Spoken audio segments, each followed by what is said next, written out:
കർത്താവിൻ്റെ മഹത്വമുള്ള നാമം വാഴ്ത്തപ്പെടുമാറാകട്ടെ. അനുഗ്രഹീതമായ ഈ നല്ല പ്രഭാതത്തിനായിട്ട് കർത്താവിന് സ്തോത്രം ചെയ്യുന്നു. ഈ പ്രഭാത സന്ദേശം കേൾക്കുന്ന എല്ലാ പ്രിയപ്പെട്ടവർക്കും വീണ്ടും വരുന്നവനായ ക്രിസ്തുയേശുവിൻ്റെ ധന്യമുള്ള നാമത്തിൽ എൻ്റെ പ്രഭാത വന്ദനങ്ങളെ ഈ നിമിഷം അർപ്പിക്കുകയാണ്. പ്രാർത്ഥനയോടും ദൈവാസികത്തോടും കൂടി ഈ സന്ദേശത്തിലേക്ക് നിങ്ങളുടെ ശ്രദ്ധയെത്തിയിരിക്കുന്നു.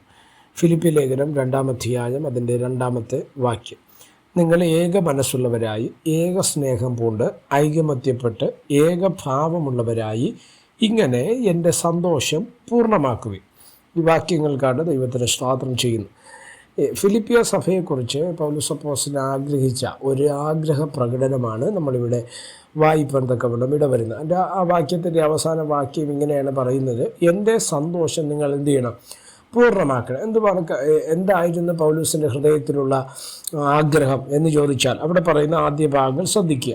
എന്തുവാണ് പറയുന്നത്? നിങ്ങൾ ഏക മനസ്സുണ്ടാകണം, ഏക സ്നേഹം പൂണ്ട്, ഐകമത്യപ്പെട്ട്, ഏകഭാവമുള്ളവരായി. 4 കാര്യങ്ങൾ ശ്രദ്ധിക്കുക. 1, ഏക മനസ്സുള്ളവരായിരിക്കണം.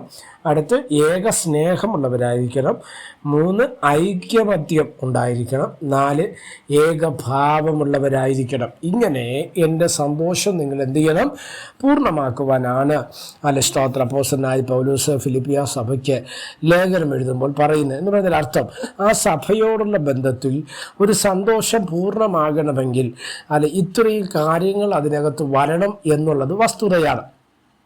നിങ്ങൾ ശ്രദ്ധിച്ച് ഈ വാക്യങ്ങൾക്കകത്ത് നമ്മൾ മനസ്സിലാക്കേണ്ട ഏറ്റവും പ്രധാനപ്പെട്ട ഒരു കാര്യം, പൗലോസിൻ്റെ സന്തോഷം പൂർണ്ണമാക്കാനാണ് അവിടെ പറയുന്നത്, അല്ലേ? അപ്പം പൗലോസിൻ്റെ സന്തോഷം പൂർണ്ണമാക്കാൻ പറയുമ്പോൾ തന്നെ നമ്മൾ ശ്രദ്ധിക്കണം, അത് കർത്താവിൻ്റെയും കൂടെ സന്തോഷമാണ് എന്ന് നമ്മൾ മനസ്സിലാക്കണം. അപ്പോൾ കർത്താവ് സന്തോഷിക്കണമെങ്കിൽ ഈ വക കാര്യങ്ങൾ അതിനകത്ത് വെളിപ്പെട്ട് വരണം എന്നുള്ളത് വസ്തുതയല്ലേ? സ്തോത്രം.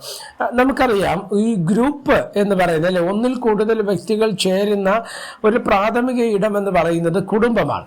ഈ കുടുംബം കഴിഞ്ഞാലാണ് സഭ എന്ന് പറഞ്ഞൊരു കോൺസെപ്റ്റ് നമ്മൾ മനസ്സിലാക്കേണ്ടത്, അല്ലേ?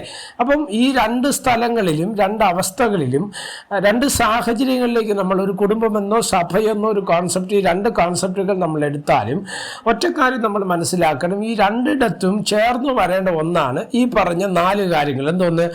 ഏക സ്തോത്രം മനസ്സുള്ളവരാകണം, ഏക സ്നേഹമുള്ളവരാകണം, ഐകമത്യം ഉണ്ടായിരിക്കണം, ഏകഭാവമുണ്ടായിരിക്കണം. ഇത് കുടുംബത്തിനകത്തും വെളിപ്പെടണം. എവിടെയും വെളിപ്പെട്ട് വരാനുണ്ട്. സ്തോത്രം. നമ്മുടെ സഭകൾക്കകത്തും അത് വെളിപ്പെട്ട് വേണം. ഇത് വെളിപ്പെടുമ്പോഴാണ് സന്തോഷം പൂർണ്ണമാകുന്നത് എന്ന് നമ്മൾ എന്ത് ചെയ്യണം? മനസ്സിലാക്കണം. കർത്താവിനെ ആരാധിക്കുന്ന, യേശു കർത്താവിനെ സ്നേഹിക്കുന്ന ആരെങ്കിലും ഈ സന്ദേശം കേൾക്കുന്നെങ്കിൽ നിങ്ങൾ മനസ്സിലാക്കുക, ഈ 4 സ്വഭാവങ്ങൾ നമ്മുടെ ജീവിതത്തിനകത്തുണ്ടെങ്കിൽ നമ്മുടെ ജീവിതത്തിൽ ഒരു പൂർണ്ണമായൊരു സന്തോഷമുണ്ടാകും. മാത്രമല്ല, കർത്താവും നമ്മളിൽ സന്തോഷിക്കുവാൻ തക്കവണ്ണം ഇടവരും. അതിനായിട്ട് ദൈവം നമ്മളെ സഹായിക്കട്ടെ. പ്രാർത്ഥിക്കാം. പരിശുദ്ധരായ ദൈവമേ, സ്വർഗീയ നല്ല പിതാവേ, അനുഗ്രഹിക്കപ്പെട്ട ഈ നല്ല സമയത്തിനാണ് ദൈവത്തിന് സ്തോത്രം ചെയ്യുന്നു. ഈ സന്ദേശം കേൾക്കുന്ന എല്ലാ പ്രിയപ്പെട്ടവരോടും എല്ലാ പ്രിയപ്പെട്ടവരെയും കർത്താവിൻ്റെ കരങ്ങളിൽ ഏൽപ്പിക്കുന്നു. അവരെ ദൈവം സഹായിക്കണം. ആവശ്യമായ എല്ലാ ആത്മീക ഭൗതിക നന്മകൾ നൽകി പരിപാലിക്കുന്ന കർത്താവിൻ്റെ വിശ്വസ്തതകൾക്കായി സ്തോത്രം. സമസ്തവും ഏൽപ്പിക്കുന്നു. മഹത്വം അങ്ങേക്ക്.